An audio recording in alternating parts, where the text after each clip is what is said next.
Season? Or? Well, we're going to show short clips of like a season 2. So why don't we talk about season 1 up until this point, and maybe refresh everybody's mind with the character and like where he was and where he ended. Because you guys all ended up, aside from Deacon, who was the only one who really ended season 1 in like a comfortable place. The rest of you really like, well, no, you're rich and traveling the planet with a virus, so that's debatable whether that's a good thing. You know, Dr. Jones, if I could curse, I would say she's effed. Your dream project has been taken over. You're a captive. I mean, it's not really looking that good. Cole and Ramsey are on the run, lost in time, so that's not looking too good. And you are also lost in time. You're in the future. This is a horrible way to live life. Are you? Are you okay? So how is that? Tell me about the first season for you. Was there an arc that you, as an actor, was like, this is where he's going to start and this is where he's going to end emotionally? All of you guys? Well, you know, you never know for sure, particularly in television, where it's necessarily going. You know, we all got a rough breakdown outline from Terry to start off with, but over the course of the season, a lot of changes happen. But basically, you know, for Cole, he starts out at basically the lowest point possible. There's no value in his own life, and he gets sent on this mission, and it's an opportunity for redemption. And along the way, he is altered and changed by certain people who he meets, and becomes a different man. Is there like a specific moment that leaps out for you just when you're acting where you knew like this is it, this is where he starts to soften a little bit? Or there's a lot of those moments. I think he begins to soften from like the first moment he lays eyes on Cassie, basically. Right. Oh.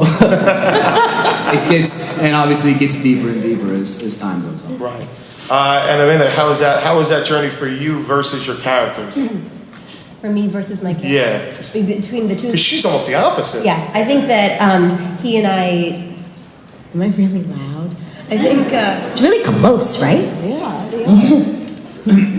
I think he and I took a very different arc over the course of the season, which is really interesting, I think, as far as television goes. I've never seen two characters take such polar opposite perspectives and sort of switch them. And it was really fun. Like Aaron said, I also had a rough outline where I was going to end up, and every once in a while Terry would give me another little breadcrumb just to remind me of where my character was going, because she comes from a world that's very comfortable. She's very successful, and at the end of the season, like you said, it's completely upside down. She's living 40 years, 20-something years in the future. 30. She's living X number of years in the future. And shot in the gut, so things aren't good. Wait, Amanda, you need to show everybody what you wore today to the panel. Yeah, I got my special It's watch. the scratch watch. So nobody mug her, because it's an invaluable prop, screen use prop. Way to line me up as the target. We are going to get to that scratch. So Terry, in the last scene of the show, does that watch have anything to do with anything?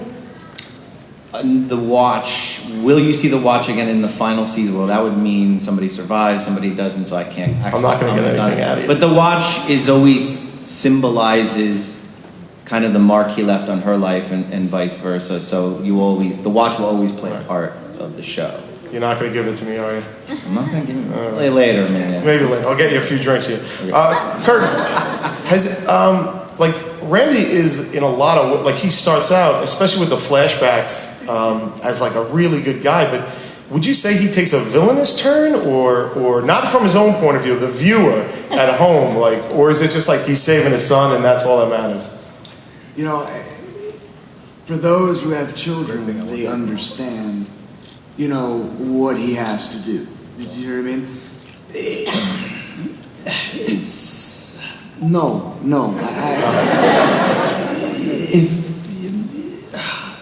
I just the question is just so bizarre because I don't see how anyone could see him as a bad person. Right. Do you know what I mean? He's trying to save his child. I mean, right. There's nothing bad in that. No. I think from Ramsey's point of view too, is he was just protecting history as it was. It wasn't that he was an active murderer, although certainly other Well, but people. you don't exist, right? Right, exactly. So wait, so I should go back in time, save the planet, and then I don't exist. Like, you know, everything that made me what I am today is no longer there, and I don't remember any of it. Why would I want to do that? The 7 people that are dead, they're dead. You know? Well, when you put it that way, it sounds like a stupid question. But sitting next to you is someone that might feel very differently from the this. culture.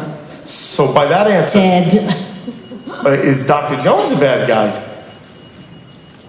Sorry? Is Dr. Jones a bad guy given Kirk's definition?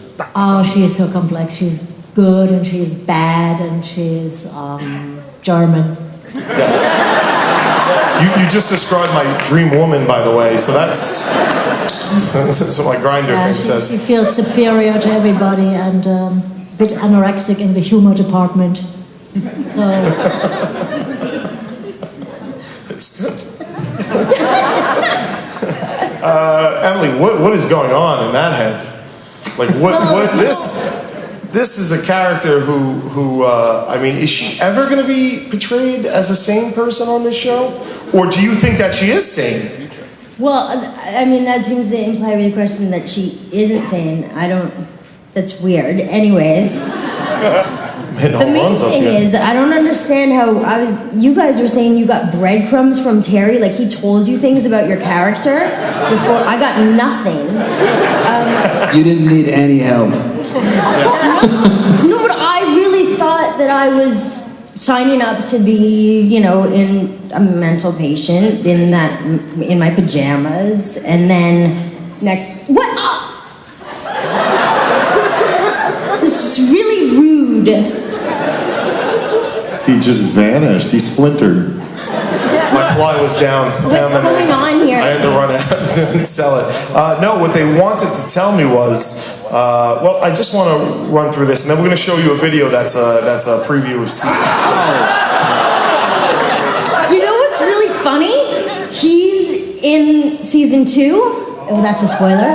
Oh. Good, Ryan. I'm in season 2, and I have a scene with Emily. So And all this, he gets payback. Okay, all this ignoring me. I'm not ignoring you. I just said 1 minute. You ask me a question and I'm talking and you walk away. My fly.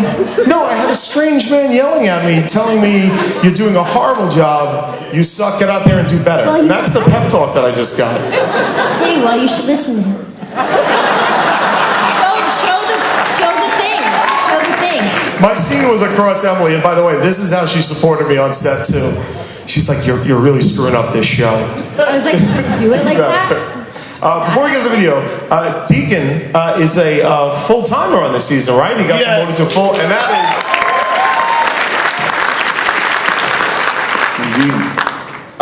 is... let's try and piss you off. Is Deacon a bad guy? I've never played a character more similar to my own life. So evil. No, he's a warm father of 2. No, he has no children that he knows of. Deacon does not see himself as evil at all. No, I think he feels completely justified in every one of the horrible killings that he does. But he does it to save 200 people. I mean, she took out Spearhead. Who's the monster?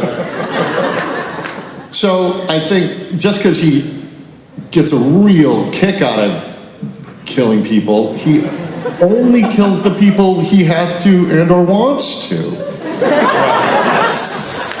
So also like the girls I like to date. But yeah. Here is, we're going to show you a preview of season 2. Reflect on that.